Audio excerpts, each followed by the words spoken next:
اعوذ باللہ من الشیطان الرجیم بسم اللہ الرحمن الرحیم رب اشرح لی صدری ویسر لی امری واحلل عقدۃ من لسانی یفقہوا قولی واجعل لی وزیرا من اہلی ربی زدنی علما ربی زدنی علما ربی زدنی علما آمین۔ بسم اللہ الرحمن الرحیم، سورہ نساء آیت نمبر 116 سے پڑھنا ہے۔ اب یہ وہی خطبہ ہے جو آیت نمبر 58 سے آنورڈ چلا آ رہا ہے۔ موضوع کیا ہے؟ منافقین، منافقت کی اقسام۔ بنیادی طور پر موضوع یہ ہے، باقی جو چیزیں ہیں وہ نیچے چل رہی ہیں۔ ان اللہ، بے شک اللہ، لا نہیں، یغفر وہ بخشتا، ان کے یشرکا بہی، شریک ٹھہرایا جائے اس کے ساتھ، وَيَغْفِرُ وہ بخش دے گا، ما جو دونا چاہے گا، ذالکا اس کے، لیمن جس کے لیے، یشاء وہ چاہے گا۔ بے شک اللہ یہ بات کبھی نہیں بخشے گا کہ اس کے ساتھ شریک ٹھہرایا جائے، باقی گناہوں میں سے وہ جس کے لیے جو چاہے گا معاف کر دے گا۔ اچھا، پہلا اصول کیا آیا؟ شرک ناقابل معافی، ٹھیک ہے۔ اور آپ کو پتا ہے کہ اس خطبے میں ہم نے شرک کا کیا مفہوم پڑھا ہے؟ اللہ کو چھوڑ کر غیر اللہ کے قانون پر چلنا، ان کی اطاعت کرنا، مسلمانوں کے راستے کو چھوڑ کر غیر مسلموں کے راستے کو اپنانا، ان کے طرز حیات کو صحیح اور اپنے کو غلط سمجھنا، ٹھیک ہے۔ اگر یہ چیزیں مستقل پائی جاتی ہیں تو یہ بھی شرک ہے۔ اور اگر کوئی مسلمان غیر مسلموں میں رہتا بستا ہے اور ہمدردیاں بھی ان کے ساتھ ہیں، اور وہ ان کی ہمدردی میں مسلمانوں کے ساتھ جنگ و جدال کرتا ہے اور لڑائیوں میں، سازشوں تک میں حصہ لیتا ہے، تو پھر یہ بھی اسلام کے خلاف ہے، یہ بھی شرک ہے، ٹھیک ہے۔ اب اللہ رب کریم نے کہا میں شرک کو معاف نہیں کرتا، تو مزاروں پر جانا، قبروں کو پوجنا، غیر اللہ سے دعائیں مانگنا، غیر اللہ کے نام پہ چڑھاوے چڑھانا، تعویذ پہننا، ہر شرک اس میں ہے۔ غیب کا حال پوچھنا، چاہے کوئی استخارہ ہی کر کے کیوں نہیں بتا رہا، کیونکہ استخارہ سے علم غیب نہیں آتا، ٹھیک ہے نا۔ استخارہ کا مطلب ہے خیر مانگنا، تو کام شروع کرنے سے پہلے اللہ سے خیر مانگنا۔ اللہ کے نبی صلی اللہ علیہ وسلم نے کہا جب تم اہم کام کرو تو استخیر اللہ، اللہ سے مدد مانگ لو۔ یہ نہیں کہا کہ تم لوگ اللہ سے پوچھ لو کریں گے نہ کریں، یہ نہیں ہے مفہوم۔ اللہ خیر ڈال دے، اللہ بھلائی ڈال دے، تو بھلائی مانگنا مراد ہے۔ علم غیب استخارہ سے نہیں آتا، اور علم غیب کا کوئی راستہ نہیں۔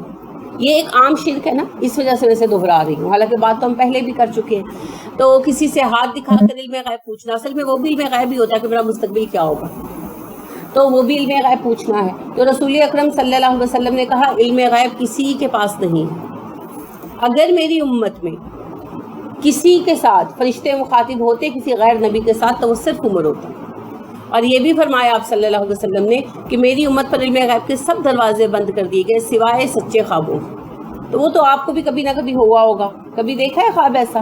ایک خاتون نے مجھے وہاں مسکین پورہ میں مجھ سے بات کی 2-3 ہفتے پہلے، کہنے لگی کہ میں نے خواب دیکھا کہ میرے سسر ہیں جو وفات پا چکے، تو وہ میرے سر پر ہاتھ پھیر کر مجھے تسلی دے رہے ہیں نا، کہ میں بڑی پریشان ہوں، مجھے تسلی دے رہے ہیں۔ تو میں نے ان سے کہا کہ اللہ سے خیر کی دعا کریں۔ تو وہ ان کے میاں ان دنوں بیمار تھے، تو وہ ڈر گئیں کہ شاید کچھ برا ہونے والا ہے۔ تو میں نے کہا کہ آپ آزمائش کی طرف اشارہ ہے، اس کا ضروری مطلب ہی نہیں کہ آپ کے شوہر نہیں رہیں گے، آپ اللہ سے دعا کریں۔ تو شوہر تو ٹھیک ہو گئے ماشاءاللہ، تو بیٹے کا ایکسیڈنٹ ہوا، اس کی ٹانگ ٹوٹ گئی۔ تو دیکھیں یہ ہے رؤیا صادقہ۔ تو وہ ایک اشارہ ہوتا ہے۔ اشارہ کیا تھا؟ کوئی آزمائش آنے والی ہے۔ شوہر چونکہ زیادہ بیمار تھے، ہاسپٹلائز تھے، تو ان کو لگا کہ شاید شوہر فوت ہو جائیں گے۔ شوہر ہاسپٹل سے گھر آئے ہیں اور بیٹا سامان لے کر بائک پر آ رہا تھا، تو اس کا ایکسیڈنٹ ہو گیا، یعنی آزمائش اس طرف سے آئی۔ تو یہ ہے رؤیا صادقہ کہ اشارہ آ جاتا ہے۔ آپ کبھی دیکھتے ہیں آپ مٹھائی کھلا رہی ہیں اور کوئی کام ہو جاتا ہے رکا ہوا، ہوتا ہے ایسا؟ ہوا کبھی زندگی میں؟ میں ایک خاتون بڑے عرصے سے اپنے مقدمے کے لیے پریشان تھی، تو انہوں نے مجھے کہا کہ کوئی دعا کوئی وظیفہ، یا میں کہا وظیفہ تو کوئی نہیں، دعا ہے، نفل حاجت پڑھیں اور آیت کریمہ پڑھیں۔ تو اللہ کا کرنا یہ ہوا کہ کچھ عرصے بعد ان کے مقدمے کا فیصلہ ہو گیا۔ تو اس سے پہلے انہوں نے خواب دیکھا کہ میں لوگوں کو مٹھائی کھلا دی، تو انہوں نے خواب دیکھا، تو 2-3 دن بعد نا جو ان کی پیشی تھی عدالت میں، اس میں ان کے حق میں مقدمے کا فیصلہ ہو گیا۔ تو بس رؤیا صادقہ یہی ہوتے ہیں، کوئی اشارہ مل جاتا ہے، کوئی ہلکی سی بات ہو جاتی ہے. اسی طرح ایک بچی نے مجھے کہا کہ جی اولاد نہیں تھی ان کی، تو دعا بہت کر رہے تھے اللہ سے، تو اس نے خواب دیکھا کہ گود میں ایک بچہ ہے، تو کسی خاتون کی، یعنی کہ اس کی والدہ کی گود میں ایک بچہ ہے. تو وہ ماں کو کہتی ہے بچہ کہاں سے آیا؟ تو وہ کہتی ہے بس آ گیا. تو کہتی ہے وہ یعنی خواب میں سوچتی ہے کہ مجھے کیوں نہیں پتہ چلا یہ کس کا بچہ ہے. تو اس نے مجھ سے بات کی، تو میں نے کہا بھائی اللہ رب کریم اچھا کرے گا انشاءاللہ، خواب اچھا ہے کہ آپ کو کوئی ان ایکسپیکٹڈ کام آپ کا ہوگا. تو ان ایکسپیکٹڈ کام یہ ہوا کہ وہ پریگننٹ ہو گئی. تو تھنگس ہیپن لائک دس. رویائے صادقہ بس یہ ہوتے ہیں کہ کوئی اشارہ ہلکا سا ہو جاتا ہے، یا خوشی کی طرف یا غم کی طرف یا ان ایکسپیکٹڈ کام کی طرف، اور وہ کام پھر ہو جاتے. سمجھ گئے؟ رویائے صادقہ بھی یہ نہیں ہوتا کہ کوئی آ کر پوری آپ کو ایچی بیچی ڈیٹیل بتا جاتا ہے جیسے کہ فلموں میں کہانیوں میں ہوتا ہے. ایسے نہیں ہوتا، رویائے صادقہ یہ نہیں ہوتا. تو علم غیب کسی کے پاس نہیں ہے، تو کسی سے علم غیب پوچھنا بھی شرک ہے، کیونکہ علم غیب اللہ کا ذاتی علم ہے. جہاں ہم نے یہ مانا کہ اللہ کے ذاتی علم میں کوئی شریک ہو سکتا ہے، وہاں شرک ہو گیا. تو شرک معاف نہیں ہوگا. ٹھیک ہے؟ اب یہاں اللہ نے کہا اس کے سوا جو گناہ چاہوں گا میں جس کے لیے معاف کر دوں گا. تو معافی تو ہو سکتی ہے گناہوں کی. کیسے ہو سکتی ہے؟ استغفار کرنے سے. استغفار کرنے سے تو ڈیفینیٹلی ہو جائے گی نا، یہ اس کے بعد کی بات ہے. اگر آپ نے دنیا میں استغفار کر لی تو پھر تو ضرور معافی ہے. اگر کسی گناہ کے ساتھ مر گئے، اللہ نہ کرے، ہو جاتا ہے نا، پتہ ہی نہیں چلتا. کبھی کوئی ایسا گناہ، ایسی غلطی ہو جاتی ہے کہ شیطان ریئلائز نہیں کرنے دیتا کہ ہم نے غلطی کی. آپ نے کبھی نہ کبھی دیکھا ہوگا کہ دو لوگوں میں جھگڑا ہو تو دونوں کیا کہہ رہے ہوتے ہیں؟ میرا کوئی قصور نہیں ہے، میں نے کچھ نہیں کیا. تو دونوں کے غلط کام کو شیطان صحیح بنا کر دکھا رہا ہوتا ہے ایسا. تو اس میں دونوں کی ہی کچھ نہ کچھ غلطی ہوتی ہے، لیکن کوئی مانتا نہیں ہے نا. تو بعض اوقات ایسا ہوتا ہے کہ غلطی ہوتی ہے اور شیطان ریئلائز نہیں کرنے دیتا. بعض اوقات غلطی نہیں ہوتی، خطا ہوتی ہے، یعنی کہ جان بوجھ کر نہیں کیا ہوتا، بائی مسٹیک کچھ ہو جاتا. ایسا بھی تو ہوتا ہے نا. تو بائی مسٹیک ہو جاتے، ساری عمر پتہ ہی نہیں چلتا کہ ہم سے کچھ ہوا. ہوتا ہے ایسا، ہو سکتا ہے نا. غلطی سے آپ کسی کی چیز لے آئیں، غلطی سے کسی کو ہرٹ کر دیں، یا غلطی سے کسی کو گاڑی سے ٹکر مار دیں اور اس کو کوئی ایسی ڈسیبلٹی آ جائے، آپ کو پتہ ہی نہیں چلا. اللہ نہ کرے، لیکن زندگی ہے، کچھ بھی ہو سکتا ہے. تو غلطی سے کسی کو کوئی نقصان ہو گیا جو ہمیں پتہ ہی نہیں چلا، تو وہ بوجھ تو سر پہ رہ گیا. یا جب ریئلائز ہوا تو وہ بندہ ہی نہیں رہا تھا. یا بعض اوقات شیطان ضد میں ڈال دیتا ہے. جیسے ایک خاتون جو ہیں ان کی بات یعنی ڈسکس ہوئی، کسی نے مجھ سے ان کے متعلق پوچھا کہ کیا کیا جائے. میں نے کہا آپ صرف دعا کر سکتے ہیں. وہ اپنے بیٹے سے ناراض تھیں کسی وجہ سے، تو بیٹا مر گیا بیچارہ. اس نے کئی دفعہ معافی مانگی، وہ نہیں معاف کر پائیں، بہرحال وہ مر گیا. تو انہوں نے اس کے مرنے کے بعد اس کے یتیم بچوں کو بھی نہیں اپنایا. تو فیملی کافی صاحب مال ہے، بہت زیادہ صاحب مال ہے، ددیال والے. اور بچے جو ہیں ان کے لیے خاندان والوں نے صدقات کا ایک فنڈ مقرر کر دیا ہے اخراجات چلانے کے لیے. تو یہ ظلم ہے یا نہیں ہے؟ اگر بیٹا قصوروار بھی تھا تو بیٹا تھا نا، پوتے پوتیاں تو نہیں ہیں. تو یہ اب وہ جو کچھ بھی کر رہے ہیں دادا دادی، یہ حق تلفی کر رہے ہیں نا. اگرچہ وہ اپنے آپ کو صحیح سمجھ رہے ہیں، مگر ہے کیا؟ حق تلفی. تو اب یہ بوجھ ساتھ جائے گا اگر وہ زندگی میں باز نہیں آتے. تو ایسی صورت میں ایسی کسی شکل میں انسان مر گیا اور توبہ کیے بغیر اپنے گناہ ساتھ لے گیا، تب کی بات ہو رہی ہے کہ اللہ کہتے ہیں میں جس کے لیے جو گناہ چاہوں گا معاف کر دوں گا. قیامت کے دن دیکھیں، جن کے لیے ہم استغفار کر لیتے ہیں نا اور اللہ معاف کر دیتے ہیں، تو اللہ قیامت کے دن انہیں دوبارہ نہیں اٹھائیں گے، وہ تو معاف ہو گئے. ٹھیک ہے؟ جن کو ہم تسلیم ہی نہیں کرتے، مانتے ہی نہیں، ہم کہتے ہیں ہم صحیح ہیں، ہم نے کچھ نہیں کیا، اور ان گناہوں کے ساتھ اللہ نہ کرے مر جاتے ہیں، قیامت کے دن اللہ فرماتے ہیں میں اس میں سے جس کو چاہوں گا معاف کر دوں. ٹھیک ہے؟ اب یہاں رک کر سوچیں کہ کیا اصول نکلتا ہے معافی میں. اللہ تعالیٰ کہتے ہیں کہ دوبارہ سے بڑھتے رہو تو میں اللہ اپنی رحمت سے اس کے جانا. یہ بھی ان کے نام کے جیسے کہ پانی کا کولر لگا دیا کسی جگہ، صدقہ جاریہ ہو گیا. یہ صدقہ جاریہ تو ہے، صدقہ جاریہ تو ہے، اس کا اجر تو پہنچے گا. بنیادی بات یہ ہے اللہ کہہ رہے ہیں میں جسے چاہوں گا معاف کر دوں گا، میں جسے چاہوں. دیکھیں یشاء کا لفظ اللہ نے ساتھ لگایا، وَيَغْفِرُ مَا دُونَ ذَلِكَ لِمَن يَشَاءُ، اس کے علاوہ وہ جس کے لیے جو چاہے گا معاف کرے گا. کوئی اللہ کو مجبور نہیں کر سکتا اللہ اس کو معاف کرے. جو ہمارے ذہن بنے ہوئے ہیں نا کہ جی فلاں بابا جی جنت کے دروازے پہ بیٹھ جائیں گے اور کہیں گے جب تک اللہ جی میرے ایک ایک مرید کو معاف نہیں کرو گے میں جنت میں نہیں جاؤں گا، ایسا کچھ نہیں ہونے والا. اللہ جس کو چاہیں گے، جس گناہ کے لیے چاہیں گے معاف کر دیں گے. یہ مفہوم کس آیت کا بنتا ہے؟ قرآن سے قرآن کی تشریح کی جاتی ہے نا، روز پڑھتے ہیں آپ ہر نماز میں.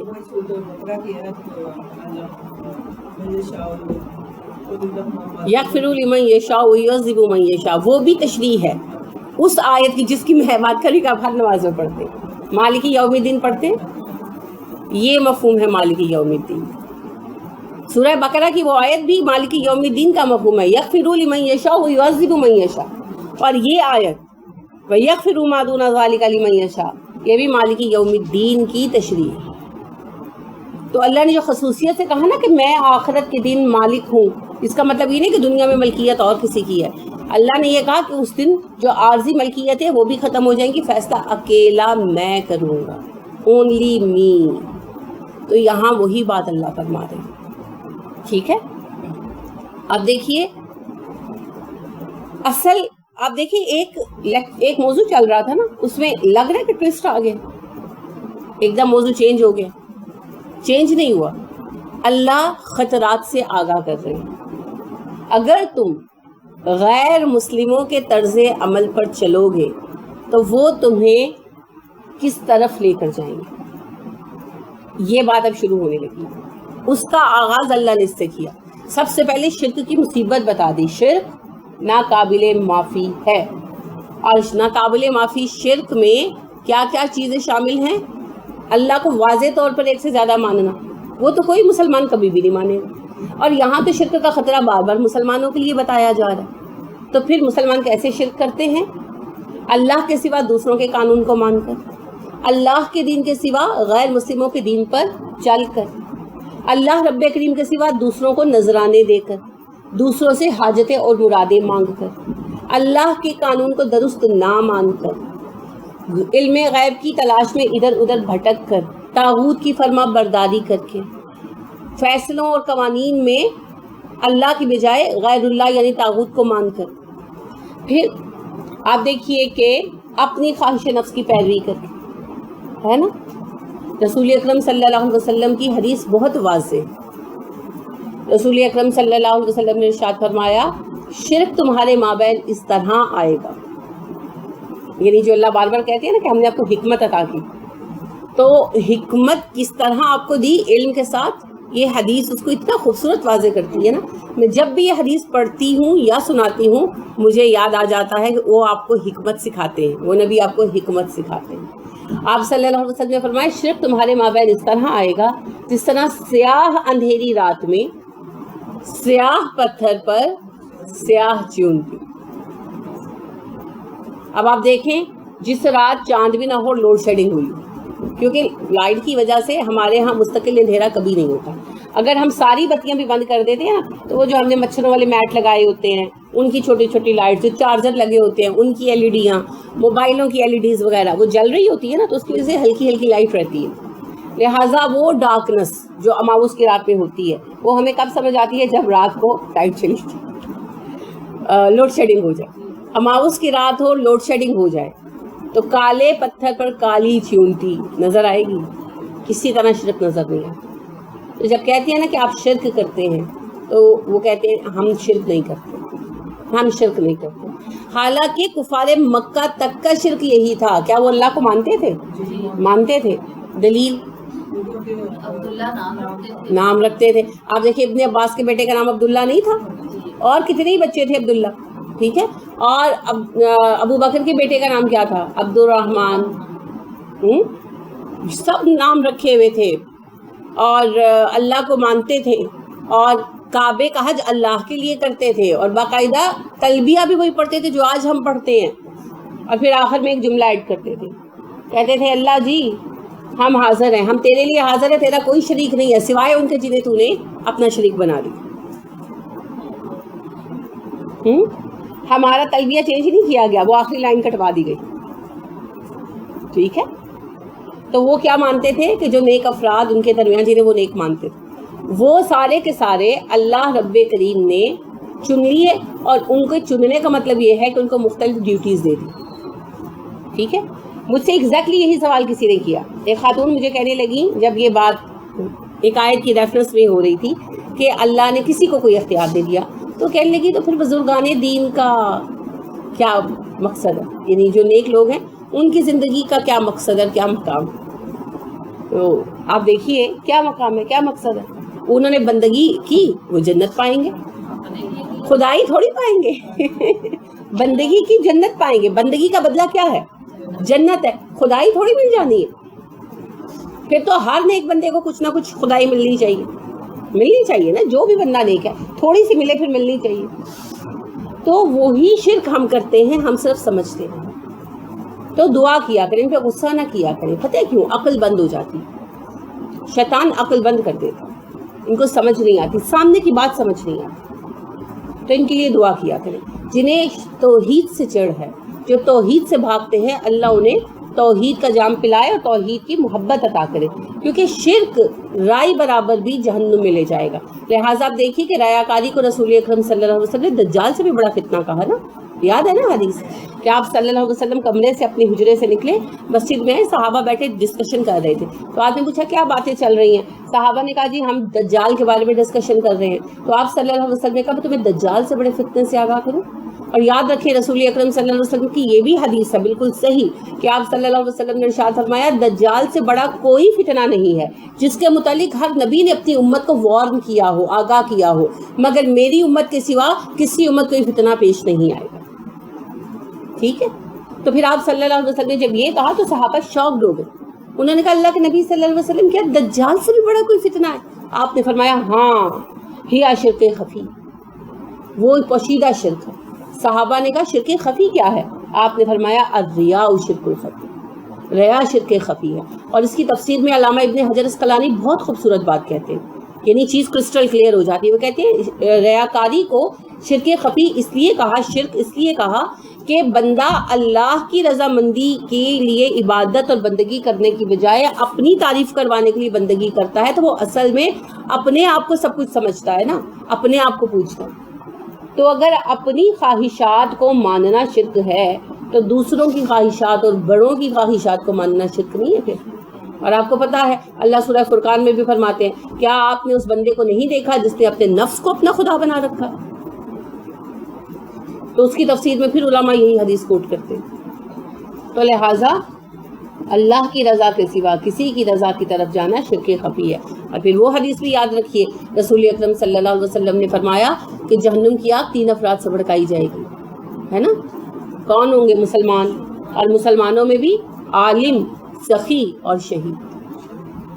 کہ عالم کے سخی کے متعلق آپ صلی اللہ علیہ وسلم نے فرمایا, آپ سے پوچھا گیا کہ ایک عابد جو بخیل ہو, بہت عبادت گزار ہو, اسے فضیلت ہے, یا ایک سخی جو صرف فرائض ادا کرتا ہو اسے فضیلت ہے؟ تو آپ صلی اللہ علیہ وسلم نے فرمایا سخی کو فضیلت ہے. اور عالم کے لیے آپ صلی اللہ علیہ وسلم نے کیا کہا؟ ایک باعمل عالم کو دوسروں پر ایسے فضیلت ہے جیسے 14ویں رات کے چاند کو ستاروں پر فضیلت ہے. اور سخی جو شہید ہے وہ تو آپ کو پتا ہے انبیاء اور صدیقین کے بعد مقامی شہداء کا. تو ان تینوں کو کس بنا پر جہنم میں ڈالا جائے گا جبکہ وہ ہوں گے بھی ہمارے گھروں میں سے, کیونکہ سب سے پہلے حساب ہماری امت کا ہونا ہے نا. تو ان میں سے سب سے پہلے ان کو بلایا جائے گا ریاکاری. تو ریاکاری کیا ہے؟ شرک. تم نے اپنی ذات کے لیے کیا, میرے لیے نہیں کیا, یہ شرک ہے, لہذا جہنم میں ڈالا جائے. تو شرک جو ہے نا اس کے خطرات بہت وسیع ہیں. یہ سوچ کر کے جی ہم تو بت نہیں پوجتے لہٰذا ہم تو شرک نہیں کرتے, یہ کافی نہیں ہے. ہم سب کو اپنا جائزہ لینا, کیونکہ ابھی وقت ہے نا. اچھا دنیا میں شرک معاف ہو جاتا ہے, یہ دنیا کی بات نہیں ہو رہی. دنیا میں تو جو شرک سے پلٹے اللہ بہت خوش ہوتے ہیں. رسول اکرم صلی اللہ علیہ وسلم نے کہا نا کہ اگر تم صحرا میں سفر کر رہے ہو اور تمہارا سارا سامان ایک اونٹ پر لدا, اونٹ گم ہو جائے, تم ڈھونڈ ڈھونڈ کر تھک جاؤ اور ایک پتھر پر سر رکھ کے لیٹ جاؤ کہ اب تو بس مرنا ہے صحرا میں بھوک کر پیاس سے, وہ اونٹ آ کر کھڑا ہو جائے تو کتنے خوش ہو گے. صحابہ نے کہا جی ہم بے تحاشا خوش ہوں گے. آپ صلی اللہ علیہ وسلم نے فرمایا ایک بندہ پلٹتا ہے تو اللہ اس سے بھی زیادہ خوش ہوتے ہیں.